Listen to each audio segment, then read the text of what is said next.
राधे राधे दोस्तों, हमारी आज की कहानी है देवरानी जेठानी का रिश्ता बहनों से कम नहीं होता। गीता को तारीफ शब्द का पता ही नहीं था। घर के सारे काम वह एकदम सही सही करती थी।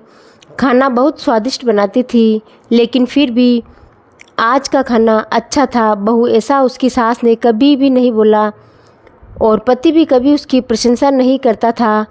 उसका बनाया हुआ खाना चुपचाप खाकर उठकर दोनों पति और सास चले जाते थे। उसने खाना खाया या नहीं इसका उन दोनों को फ़र्क नहीं पड़ता था। सास को वह पसंद नहीं थी। उसके हाथों से ज़रा सी भूल हो गई तो सास तुरंत गुस्सा करती थी।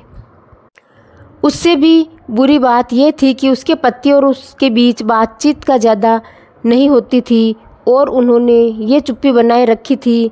वह उस पर ध्यान नहीं देता था। परदेश में पढ़ाई करने गया हुआ छोटा देवर मात्र समय समय पर गीता को फ़ोन करता था, पूछता था भाभी कैसी हो। उसका फ़ोन आने पर गीता बहुत खुश होती थी। अपना मन हल्का करने का उचित स्थान था।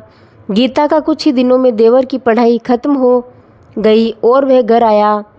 थोड़े समय के भीतर उसे एक अच्छी नौकरी भी मिल गई। गीता को बहुत आनंद हुआ। नौकरी लग जाने के बाद उसकी सास अपने छोटे बेटे की शादी के लिए बातचीत करने लगी, पर देवर को एक भी लड़की पसंद नहीं आती थी।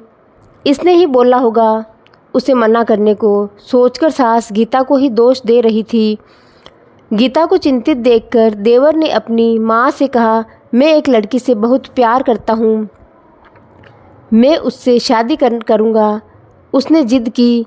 देवर जी, यह बात पहले बतानी चाहिए थी ना। गीता ने यह बात अपने पति के कान में डाली। इस बात पर उसने थोड़ी किटपिट की, लेकिन लड़की देखकर वे भी तैयार हो गया। सवाल बचा सास का, अपने छोटे बेटे का मन कैसे दुखाएगी वह। बाद में उनका भी हाँ हो गई।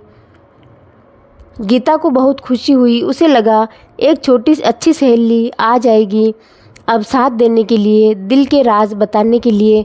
पर कैसी होगी छोटी देवरानी, रस बस जाएगी हमारे साथ और इस घर में, या वह एक अलग दुनिया बसाने पर जोर देगी देवर जी को। इस विचार से थोड़ा टेंशन में आ गई गीता। कुछ दिनों बाद गीता की छोटी देवरानी चौखट लांग कर घर में आई।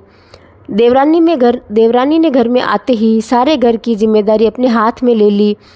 अब सास ने अपनी छोटी बहू की ज़्यादा ही तारीफ़ करना शुरू कर दिया। उसे माँ जैसा प्यार करने लगी। यह देखकर गीता की आंखों में आंसू आ जाते। वो सोचती, मैं भी तो यही काम करती थी, फिर मेरे साथ ही क्यों ऐसा बर्ताव। अब थोड़े दिनों बाद छोटी देवरानी पूरे घर पर राज करेगी और मेरी जगह वहाँ पर कोने में होगी।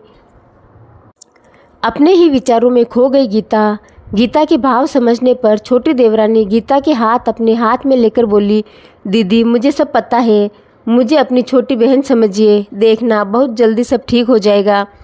छोटी देवरानी ने पूरे घर की जिम्मेदारी तो ले ली, लेकिन कामों में कुछ ना कुछ बार भूल कर दी।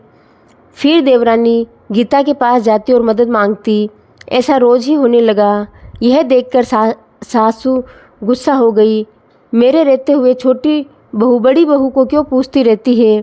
फिर सास भी रसोई घर में आकर चार काम शुरू करने लगी। धीरे धीरे वे छोटी बहू के साथ साथ अनजाने में बड़ी बहू से भी प्यार से बर्ताव करने लगी, प्यार से बोलने लगी, नए पदार्थ दोनों को सिखाने लगी, भूल समझकर समझाने लगी। अब सास और दोनों बहुओं में अच्छी दोस्ती होने लगी। इस वजह से बड़ी बहू का स्वभाव भी अच्छा होने लगा। उसके स्वभाव में खुलापन आ गया।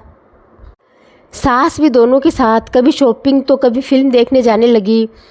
वो अपनी दोनों बहुओं को समान प्यार करने लगी। इस वजह से घर का माहौल हंसता खेलता हो गया। इसके अलावा अपने भाई और उसकी पत्नी की बॉन्डिंग देखकर गीता का पति भी उसके साथ अच्छा व्यवहार करने लगा। यह देखकर छोटी बहू बहुत खुश हुई। दीदी, घर पर पहले आप ही का हक था। ऐसा बोलकर छोटी बहू ने पूरी घर की जिम्मेदारी अपनी जेठानी को दे दी। साल भर में गीता के देवर को अच्छे वेतन और बड़ी पोस्ट पर स्थानांतरित किया गया। अब छोटी देवरानी भी अपने पति के साथ परदेश जाएगी और मैं फिर अकेले रह जाऊंगी। इतना ही नहीं, इतने सालों बाद सास का व्यवहार जो इतने सालों बाद बदल गया था, वह फिर से वही हो गया। तो इस विचार से गीता डर गई। देवरानी की गीता को इतनी आदत हो गई थी कि उसके बिना घर काटने को दौड़ेगा। देवरानी के आ जाने से घर का माहौल बदल गया था।